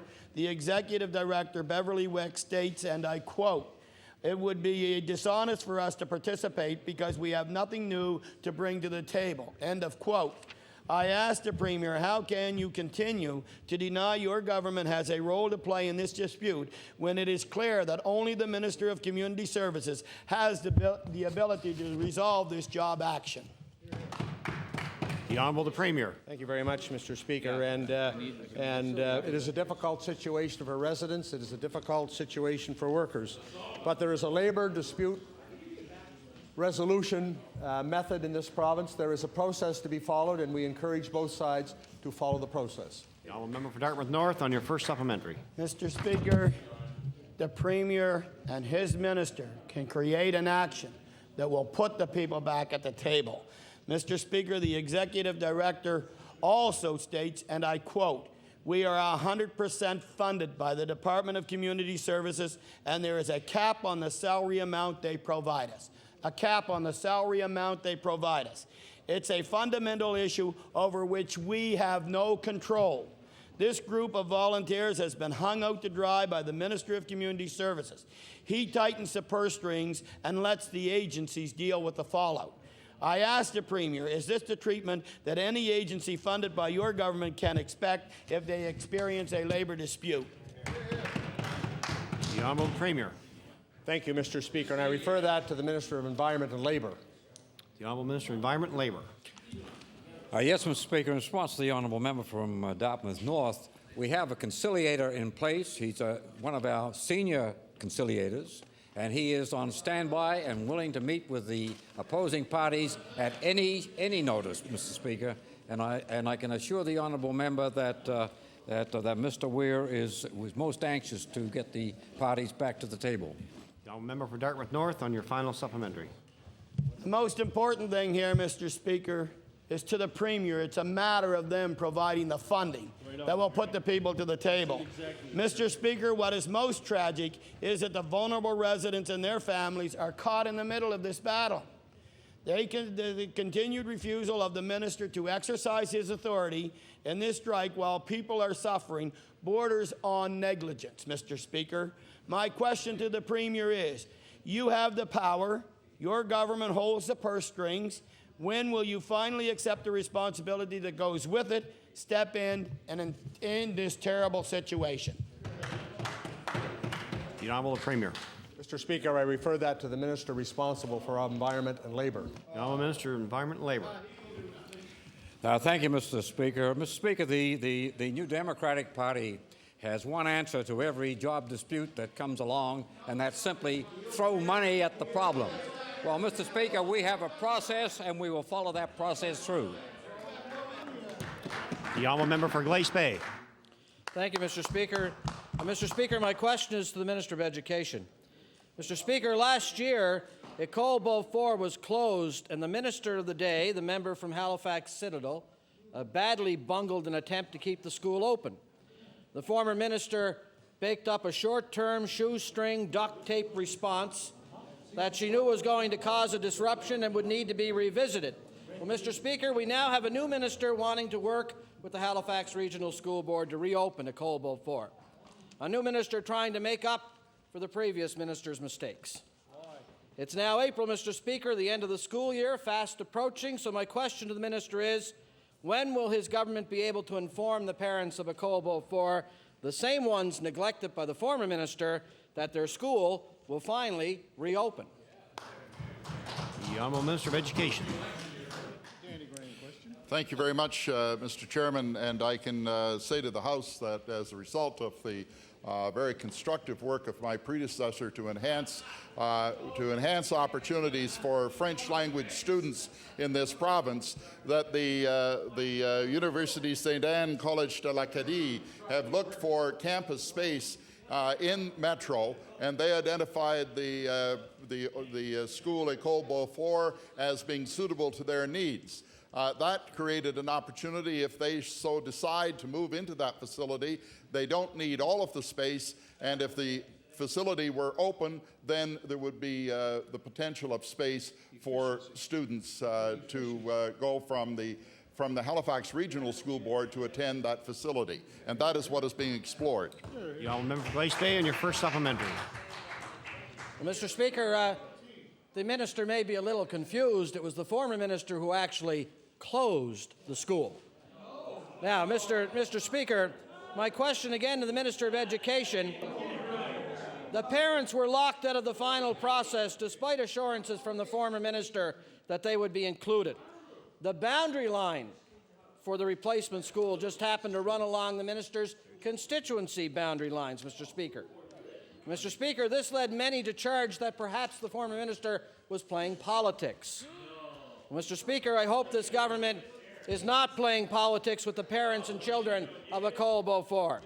My question to the minister is, why is the Department of Education, under the direction of the same deputy minister, now trying to reopen École Beaufort on the eve of an election? The Honourable Minister of Education. Thank you very much, Mr. Chairman, and it's very interesting to listen to the honourable member describe the process relative to the closure of École Beaufort. He obviously has been listening too much to his seatmate, who thinks that we should be controlling the school boards of this province. The school boards have responsibility for that, Mr. Chairman. They have taken the decision. As I already pointed out to the House, the College St. Anne or the University St. Anne and College de l'Acadie have requested space, and they have looked at École Beaufort as a suitable site. They do not require all of the space that's there. We have made the school board aware of that potential, and should the University St. Anne College de l'Acadie and the school board collectively decide they want the space, then it would be appropriate for it to be turned and used for that purpose before it reverts back to the municipality. Thank you, Mr. Chairman. Yellow member for Glace Bay on your final supplementary. Thank you, Mr. Speaker. Well, Mr. Speaker, I'm sure that we'll all agree the parents and children of École Beaufort have been put through enough, Mr. Speaker. Enough is enough. So, Mr. Speaker, will the minister now admit that his predecessor made serious mistakes when she got involved in the École Beaufort situation? The Honourable Minister of Education. Thank you very much, Mr. Chairman. And what I can say about my predecessor is that she greatly enhanced the opportunities for French-speaking students in this province. And as a result of that, the Collège de l'Acadie are looking at this site. And Mr. Speaker, I hope that the University St. Anne College de l'Acadie and the school board can get together and jointly use that space in the interests of French-speaking students, both at the college, at the community college level and at the elementary level. That would be a wonderful outcome, Mr. Speaker. The Honourable Member Cape Breton Centre. Thank you, Mr. Speaker. Well, Mr. Speaker, we know very much that the casinos came calling, and this government certainly blinked when they said anything to them. So my question is to the Minister of Environment and Labour. Everyone in this House knows the harmful effects of secondhand tobacco smoke to a person's health, Mr. Speaker. The medical opinions are virtually unanimous on it, and in a recent study by Physicians for a Smoke-Free Canada, they lay down three conclusions. One, all involuntary exposure to tobacco smoke is harmful. Ventilation provides no solution. And three, full compliance with health and safety regulations would require eliminating all smoke from workplaces. So I want to ask the Minister of Environment and Labour, why does he not think that the workers at Casino Nova Scotia deserve that same protection? The Honourable Minister of Environment and Labour. Mr. Speaker, I'm sure the honourable member is aware that this government has put in place the strongest legislation possibly in Canada for the protection of workers from smoke. The Honourable Member Cape Breton Centre on your first supplementary. Yeah, this minister is certainly blowing smoke, Mr. Speaker. Occupational Health and Safety Act establishes the legal framework for protecting every employee from exposure to human health